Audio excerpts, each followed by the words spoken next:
बहुत सारी किताबें हैं मार्केट में, बहुत सारी चीजें हैं।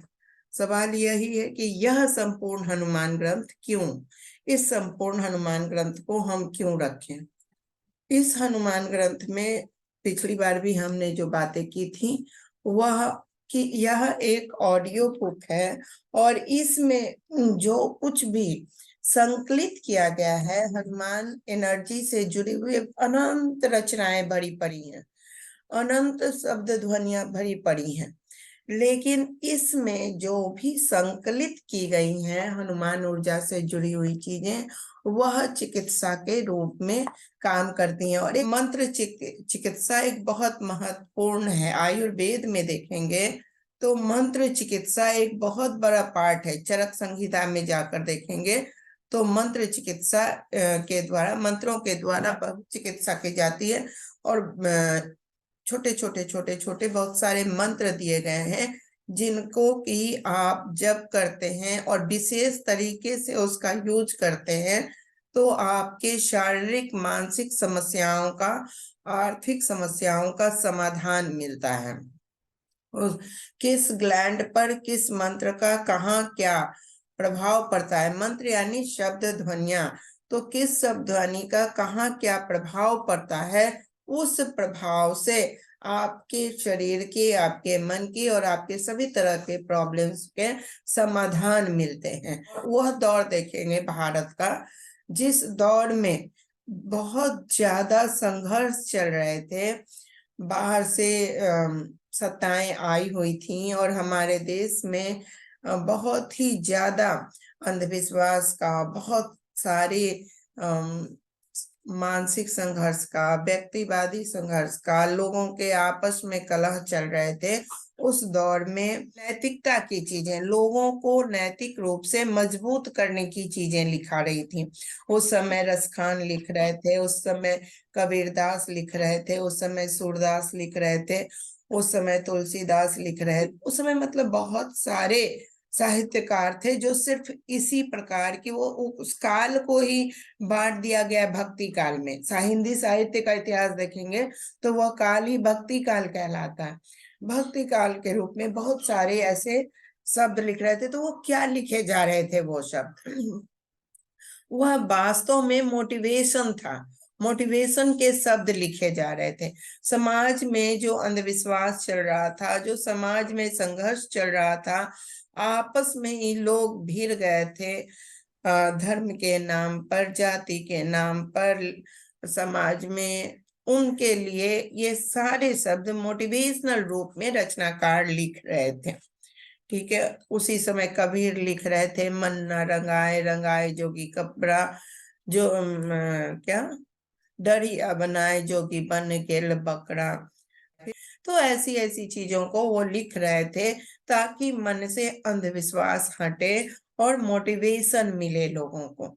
इसी मोटिवेशन में तुलसीदास भी लगे हुए थे और मोटिवेशनल लिखने के कारण उन्होंने वाल्मीकि रामायण को तुलसीकृत रामायण में लिखा और बहुत सारी चीजों को फेर बदल करके उन्होंने लिखा ताकि कि मोटिवेशन हो लोगों को, इसको पढ़कर जागृति आए लोगों में, संस्कार आए लोगों में, व्यवस्था आए लोगों में। तो उन्होंने ये लिखी। उन्हीं तुलसीदास ने बहुत सारी चीजें, शब्दों को, मोटिवेशनल शब्दों को हनुमान ऊर्जा से जोड़कर भी लिखा। तो यहाँ जो ग्रंथ है, ये ग्रंथ, इस ग्रंथ में जो चीजें दी गई हैं वह वास्तव में मोटिवेशनल टॉक है ना, शब्दावली है मोटिवेशनल। जब आप इसको पढ़ते हैं, जब इसको ध्यान देते हैं इस पे, तो ये मोटिवेशनल सारे संग्रह इसमें मोटिवेशन वाले हैं, जो आपको मोटिवेट करते हैं जीवन में आगे बढ़ने को। जैसे इसमें सुंदरकांड है, जैसे इसमें बजरंग बाण है, जैसे बाहुका है, सभी जितने भी संग्रह हैं वह संग्रह अलग अलग अलग आपको सभी जगह मिलेंगे ये, लेकिन यहाँ पे संग्रह के रूप में उपस्थित हैं और मोटिवेट करते हैं।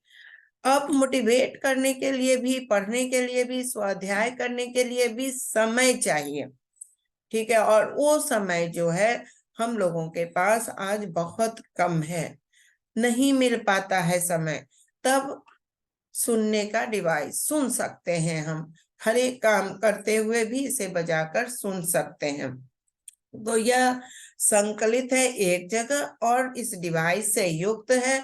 तो जब डिवाइस में बजता है तो क्या होता है, पूरे घर के वातावरण को वैसे मोटिवेट कर देता है। मोटिवेट के साथ साथ यह चिकित्सा की बात है। बहुत सारे ऐसे, जैसे बाहुका लिखा हुआ है, स्पेशली वहां पर मेंशन है बाहुका के बारे में कि जब तुलसीदास जी का स्वास्थ्य खराब हुआ, तबीयत खराब हुई, तो दवा लेने के बाद भी ठीक नहीं हो रहे थे, तब उन्हें इंट्यूशन हुआ, प्रार्थना की उन्होंने और इंट्यूशन हुआ कि तुम एक ऐसी रचना लिखो जिससे तुम्हारा स्वास्थ्य भी ठीक हो और लोगों को भी लाभ मिले। और वह रचना ही स्वास्थ्य के लिए लिखी गई, ठीक है। और उससे जैसे जैसे वो लिखे और जैसे जैसे चौपाई बनती गई, वैसे वैसे वो स्वस्थ होते चले।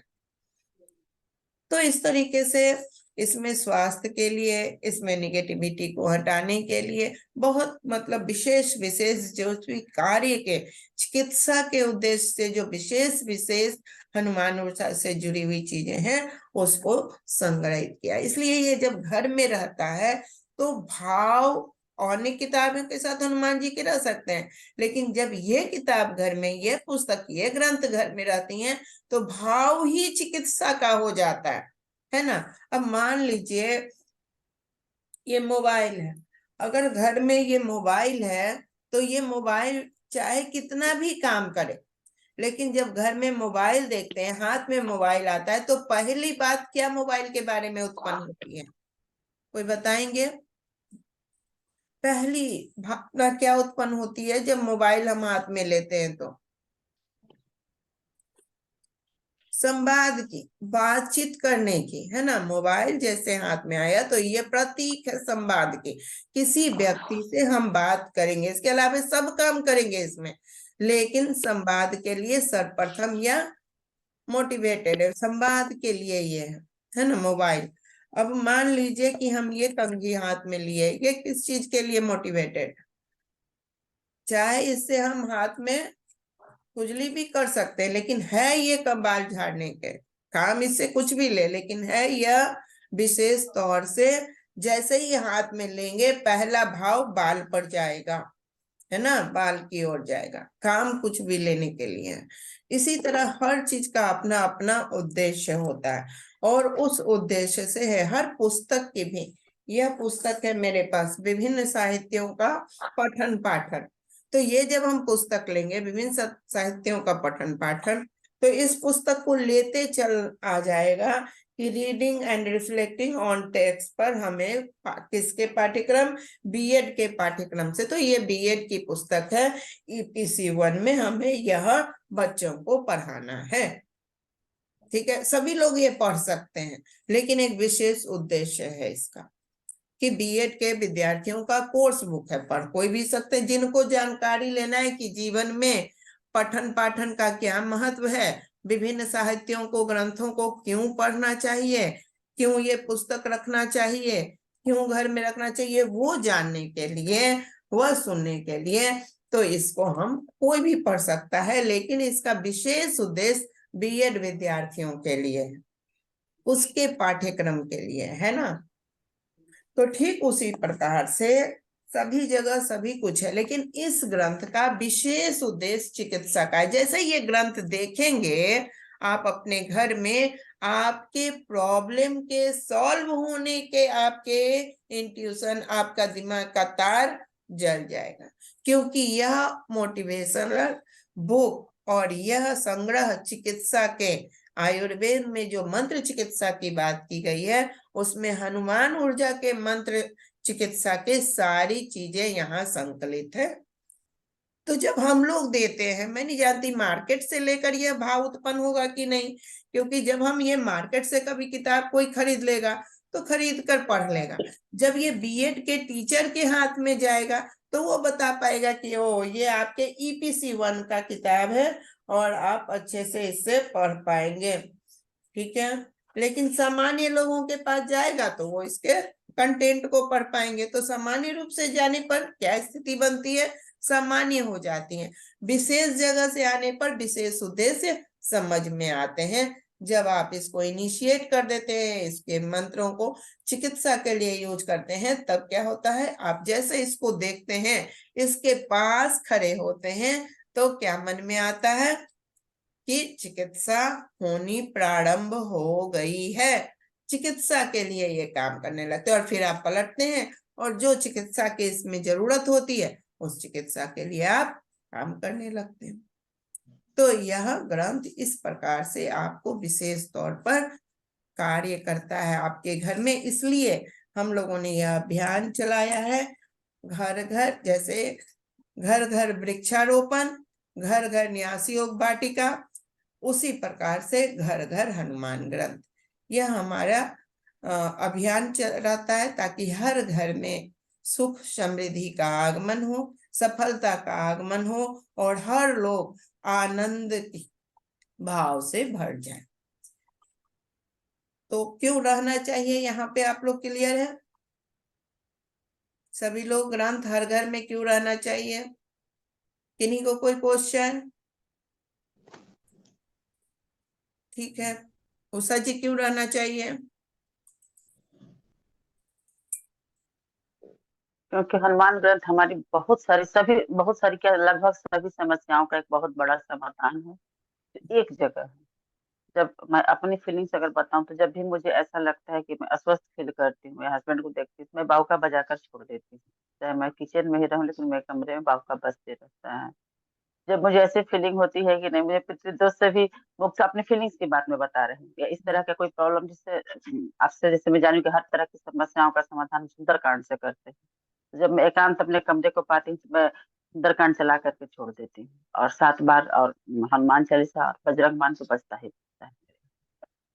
तो ये एक बहुत अच्छी फीलिंग होती है। इस ग्रंथ को देखने के बाद बजाने की इच्छा होती है, और उससे जो आपके क्लास करने से जो अर्थ हम समझ पाते हैं, जैसे राम की ध्वनि बजती है तो जो प्रकाश का आप बताइए तो वो अंदर से उसमें लगता है कि मैं प्रकाशित हो गई और वो प्रकाश फैल रहा है। और तब जब मैं बजाती हूँ इसको तो एक अलग अनुभूति होती है जिसके साथ मैं शब्दों में नहीं कह, बहुत अच्छा लगता है, बहुत अच्छी फीलिंग होती है। बहुत सुंदर, बहुत सुंदर। यस, लक्ष्मी दी कुछ बोलना चाहेंगी? जी, क्योंकि ये एक हीलिंग टूल्स है और हर समस्या का समाधान है इसमें। इसलिए मुझे लगता है कि सभी के पास होनी चाहिए। हमारे पास तो है ही, और मैं इसे यूज करती हूँ। इसके बेनिफिट्स भी होते हैं और हर घर में हनुमान ग्रंथ होना चाहिए। बहुत सुंदर, बहुत वेरी गुड। यस, और कोई बोलना चाहेगा? कंचन, कुछ बोलना है?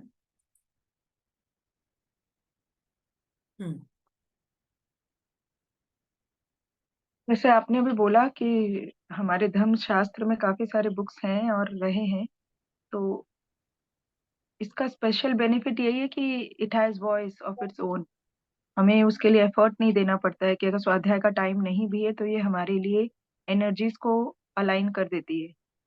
अब एनर्जीज कैसे अलाइन करनी है, कैसे करना है, और जैसे अभी उषा दीदी ने भी कहा कि जब उस शब्द को सुनते हैं तो अब पता है कि अंदर की जो प्रकाश है वो राम है, और मन सीता है, होश लक्ष्मण है, श्वास हनुमान है, और अहंकार रावण है, जैसे लास्ट क्लास में हमने पढ़ा।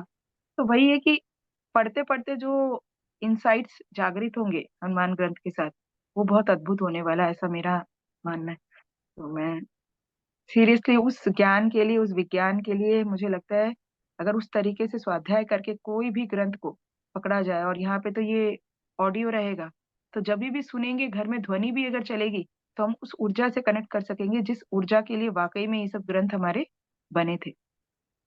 बहुत सुंदर, बहुत बढ़िया। तो यह है हमारे महत्व की बातें कि जिस मुझे भी ऐसा लगता है कि हम इसको यूज कर, इसके लिए स्वाध्याय हमारे लिए बहुत जरूरी हो गया, क्योंकि उसको जानने और सीखने के बाद अब चीजों को करते तो और ज्यादा हम एनर्जी को ले पा रहे हैं। बहुत अच्छा। हाँ, स्वाध्याय के बिना तो कोई, स्वाध्याय के लिए ही ग्रंथे होते हैं। स्वाध्याय करना है, ग्रंथों को अध्ययन करना है और उसकी एनर्जी से कनेक्ट होना है। इसमें फायदा यही है कि हम उस ध्वनि को प्रसारित कर सकते हैं, उस ध्वनि को सुन सकते हैं, और थेरेपी साउंड थेरेपी है, ध्वनि से ही है। मंत्र से चिकित्सा का मतलब ही है कि साउंड थेरेपी, मंत्र को चैंट करना अपने अनकॉन्शियस माइंड में, और उसके बाद वहां से संप्रेषण को, कि जहां प्रॉब्लम है वहां उस मंत्र के ध्वनि को स्थापित कर देना। और ध्वनि से ही उसमें ऊर्जा आती है, ध्वनि से ही उसमें शक्ति आती है। और इसमें ध्वनि यंत्र दे दिया गया है ना, कि बजता रहेगा तो बजता रहेगा तो ताकत रहेगी, ताकत जो है प्रेषित होगी। सबसे अच्छा बोला ही गया श्रवण, सुनकर चीजों को लेना। तो सुनकर जब हम चीजों को लेते हैं तो वह बहुत आगे जाकर अस्थायी रूप से प्रभाव डालता है। अस्थायी रूप से हम उसमें चिकित्सीय गुण, उसके ज्ञान के गुण, उसके जो मूल रूप से उसके माध्यम से उसके रचनाकार देना चाहते थे, वो सब चीज हमारे सामने आता है। तो बहुत सुंदर हम लोगों ने ग्रंथ के महत्व को समझ लिया। अब हम उसका अध्ययन करेंगे।